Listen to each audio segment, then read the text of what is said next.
Good morning, everyone.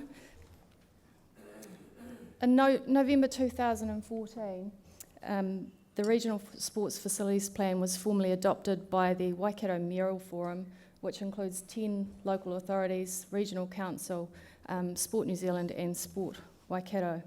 The partners had funded the development of the plan in 2012, which was an evidence-based opportunity to look at the facilities across the Waikato region and what the gaps were. In presenting today, I want to begin by formally acknowledging some of the partners that are in the room, because as Sport Waikato we recognise that this is not our plan, it is a plan for the region. So we have Lance Vavort and his team, Matthew and Dee from Hamilton City Council, Jamie Delich and the team from Sport New Zealand are heavily involved in our plan, and obviously my CEO and board are also in the room. So by no means is this my plan. My role is to facilitate the plan and the implementation of the plan. And today I just wanted to give you an overview of how we're doing that, the progress we're making, and some insight into some of the challenges we face. So the Waikato Regional Facilities Plan includes 11 priority project developments. It's a review of the existing facilities across the region, an opportunity to find the gaps and maximise the use of the existing facilities while looking to the future to fill the gaps with new facilities. It's all about the provision of accessible and affordable facilities, or in Sport New Zealand's words, it's about better places to play sport. For the Waikato, the plan represents a collective will to build the facilities that our communities need, which is really quite different from the facilities that our communities want, and that's been a significant challenge. It's about building facilities that are accessible and affordable to the individual, and by that we mean making it easily accessible and available for the communities to participate. And it's also about finding and building accessible and affordable facilities for the asset owners. So no longer is it about one-off capital investment in facilities, it's about long-term sustainability for the future facilities that we have. For Sport New Zealand, we are part of a growing network of RSTs that are working in this facility space. We have the great opportunity to be the first to work through the development of a plan, and together we've been working towards defining the way for others to become involved in this space. So in terms of the complexity that we operate in our environment, the first complexity we have is with the customer. What better place to start? So the Waikato has 9% of New Zealand's population, and in 2013 we know that 50% of our community met the physical activity guidelines and 82% were active once a week. Today we know that 46% of them meet the physical activity guidelines, so in our region we know that we're actually fighting a trending down in activity. As a population, we have an ageing regional profile and a youthful city and surrounding districts. We've got growing ethnicity and an ever-present gap between wealth and deprivation. We've also got, the same as everybody else, a change in lifestyle, so busier, distracted, and an increasing number of single-parent families. Complexity too in our environment is in sport itself. So we know we have 50% or close to 50% of New Zealand's targeted high-performance athletes.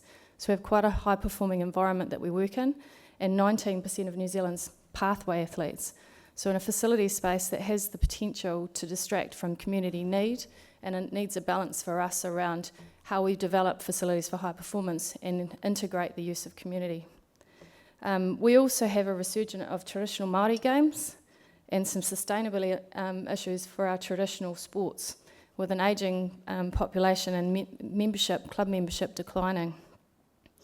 Add to that the emergence of European and new sports, and there you can see, I think it's floorball, Jamie? Yeah. But futsal, foosball, floorball, handball, all games that are emerging in our environment. It's no longer about the round ball versus the oval ball. In fact, it's much more than that and even harder than that, because that's before we look at the games we have no idea about. On the left-hand side here, you've got what I managed to find was called 360-degree tennis, and on the right, toilet racing, I don't know what you'd call it, but so For us, the complexity 3 is working with the funders. And if we think it's confusing when we look at the sports environment and the changing demographics, when it's not your core business, you can imagine it's even harder.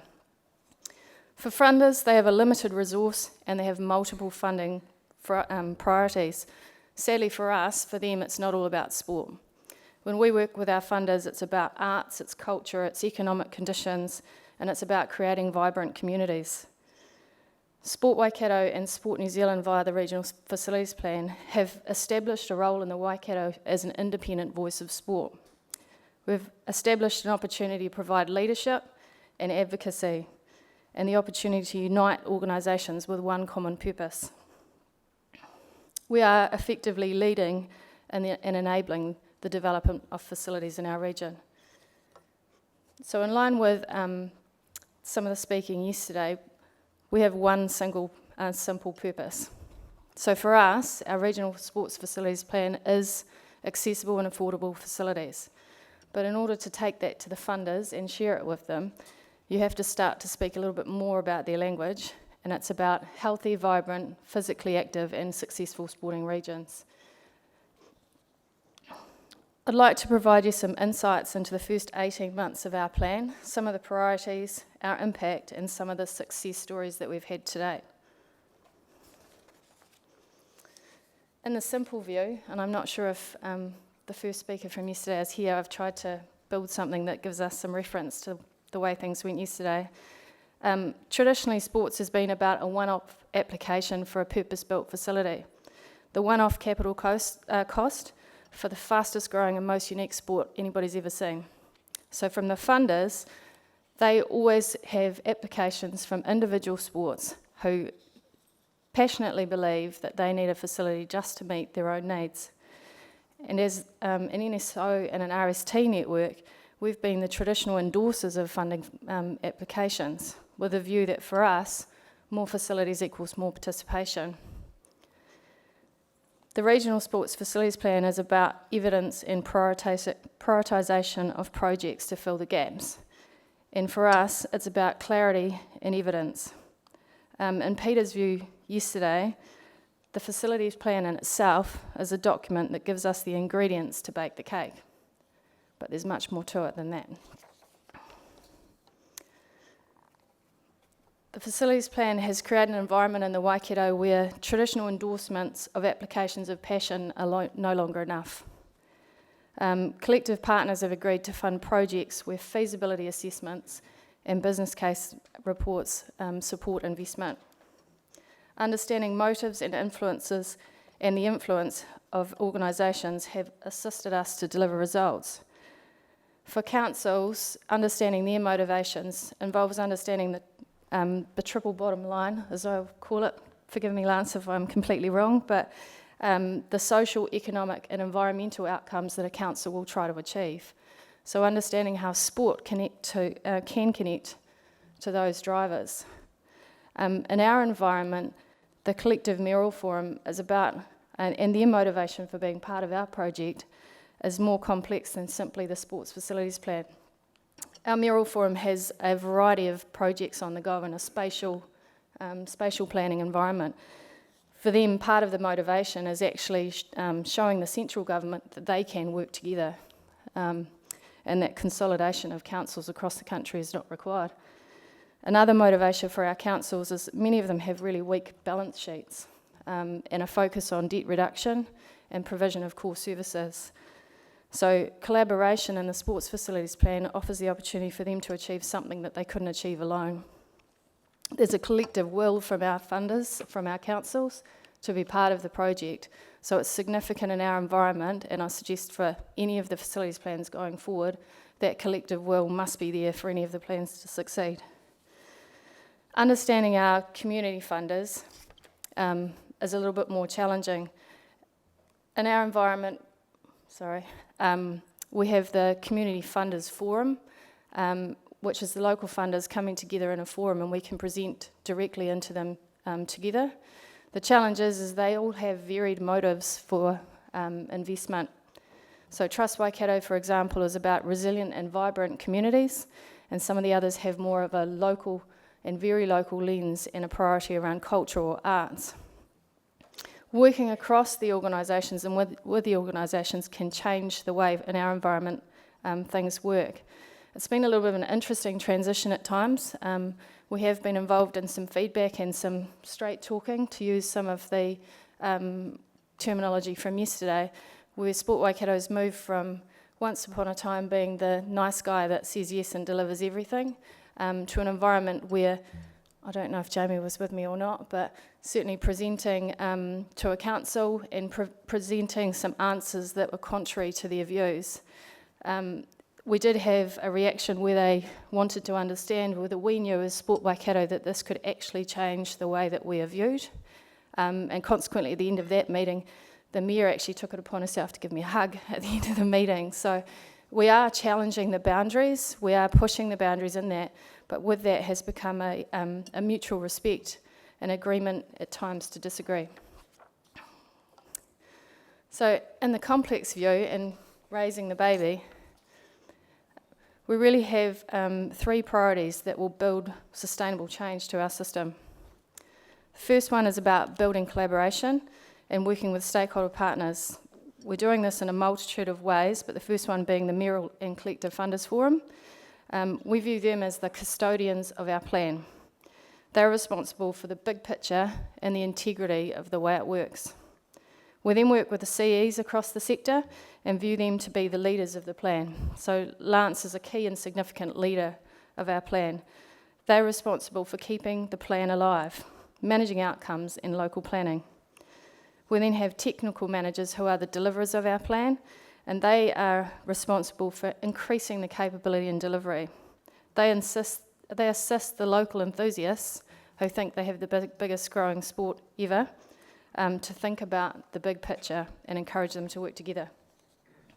Finally, we have an advisory group engaged in our project, so they govern the delivery of the project, and members on that are across the sector. So we have trust funders, councils, MOE, and do hope to get iwi at the table as well.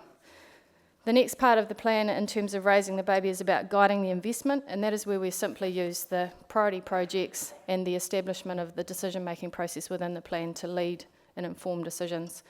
In that space, we've actually continued to develop new platforms around the Moving Waikato insights and some demographic profiles as well for each of our districts that can help inform our decision-making. In terms of enabling the plan, the reality is that the capability and the capacity of our councils across the country in terms of working in our space and understanding our space is very varied. So we've taken the approach with the technical managers of providing regular forums to engage them with each other and also with us to give them some best practice solutions in terms of achieving results. Success has ultimately been about bringing organisations together and reducing complexity. Simple messaging, repetitive messaging, and partnerships for a collective response. Again, I say it's not Sport Waikato's plan. So in terms of our 16-month impact, in March this year we ran a survey with each of our councils. It was run through the mayors, the CEs, and the technical managers. We deliberately chose to not review satisfaction of our performance because this is not our plan. So we actually chose to measure the impact we are having in their environment. So from here you can see that 92% of the participants were more informed about sports facilities. 96% believed the regional facilities plan had positively affected their ability to influence decisions in their community. 92% were introduced to new ideas or points of view because of the plan. 92% were informed about the issues that affect sport and recreation in the community because of the plan, and 75% of them had shared information from the regional sports facilities plans with others and colleagues in their setting. We also found that 87% of them had increased understanding of our sector in the last 12 months. 75% believed their knowledge of best practice in sport and recreation had increased, and 83% had an overall better understanding of the funding environment that we work in. So a little bit of positive promotion, probably yes, but the reason for this is that we strongly believed that to truly influence change, we had to connect them, we had to have them having more information and a better ability to communicate and make decisions. In terms of the real success stories, of the 11 projects we have, many of them are live and currently working, but the two highlights at this stage, and I'm sure Lance and the team won't mind me sharing this one. 9 years the Hamilton City Council have had an indoor recreation centre in their long-term plan. Successive councils and changing of elections has meant that it's pushed outside the boundary of delivery every time. So the Regional Sports Facility Plan prioritised 2 forecourt facilities for Hamilton City. Councillors, council staff all bought into the value of the prioritisation and strongly believed that we needed to act. In partnership with Hamilton City and Sport New Zealand, we investigated 3 potential partners for us to deliver some outcomes for the city. We investigated the university, the Rotorua High School with the MOE, and we also investigated Wintec, the local polytechnic. We identified the MOE and Rotorua as our partner of choice, and at this stage we have a project on the go that will be of national significance that enables education and sport in the community to come together in a way and the size of a partnership that hasn't happened before. The guiding principles that mean that is the right opportunity for us are all around sustainability and maximising the troughs of usage, so the school will use the facility when the sports aren't and vice versa. It's about partnerships and doing something more with the finite resource that we had, and it's also about developing something that's multi-use and multi-purpose. So currently we're working in the design phase and looking with the sports to try and maximise the outcomes for them. This project is a significant one in that it was delivered in partnership with quality individuals. Matthew Cooper, the CEO of Sport Waikato, Lance Vavort, Hamilton City Council, Rob Peter, who's the Regional Advisor for the MOE, the Rotorua High School Board of Trustees, Jamie from Sport New Zealand, and the team at Sport Waikato all worked together heavily to make this come to fruition. The Waipa Municipal Pool was a little bit similar. It was a project that was rejected by the community 10 years ago. It simply didn't meet the community's needs and aspirations. So in this space, we've been working with Sport New Zealand and strongly with Jamie to deliver a business case that actually fits what the community needs. Not to ignore some of the smaller projects that we have on the go, because quite often the risk with this sort of project is that we focus on regional and sub-regional, we forget the local concern. What we're doing in the local space is about building better processes. So we've got some smaller communities looking to build facilities, and with them we're building stronger business cases and stronger techniques to deliver outcomes. So some reflections to date. This is an evidence-based project. So the first step, baking the cake, was building the ingredients to deliver the outcomes. It was a needed regional network approach. So it is a network of individuals and organisations coming together to deliver the plan. We are in a position, our organisation, we lead, inform and guide a community of practice, so key individuals out in their own organisations delivering in partnership with us. I know Peter mentioned yesterday that he would view Sport New Zealand the host. We certainly view ourselves as the conductor or the drummer in this space, so we keep the beat and we try and keep things moving. The project is very much underwritten by a collective will, different motives and motives for collaboration, but collaboration is certainly the end goal. It's a live and evolving plan, and it's all about people, less about the individual or a single organisation and more about the outcomes for our community. It's about eating the elephant one step at a time, and it's certainly developing a system of influence across the Waikato. Thank you.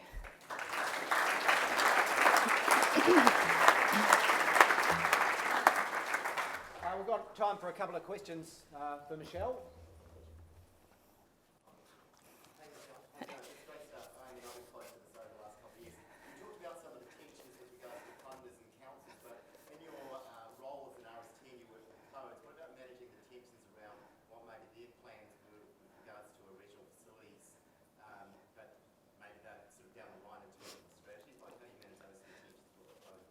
Yeah, so at the moment, football and gymnastics are both developing regional plans in our environment. What we're doing in that space is we're embedding ourselves in the development of their plans so that we can influence and guide some of the thinking in there. The National Gym Sports Plan, we are, I guess, the consulting lead in terms of delivering the regional gym sports plan for our region. So we are, for the sports as well, a voice that they come to. Yeah. Great. Invariably, when we talk about facilities, we talk about bricks and mortar or box space sports and pools. What's your view on, we know there's a lot more people out there doing recreational events and facilities, access to roads and waterways and stuff like that. What's your views in terms of the facilities and spaces and places like that? Yeah, our plan largely focused on bricks and mortar and water. It is probably the evolution in the next piece of the puzzle because we have the rail trails, the cycleways and everything else. So they're not inherently connected at this stage, but they need to be in the long term. Yeah. Excellent. Thanks. Michelle, great presentation. Thank you.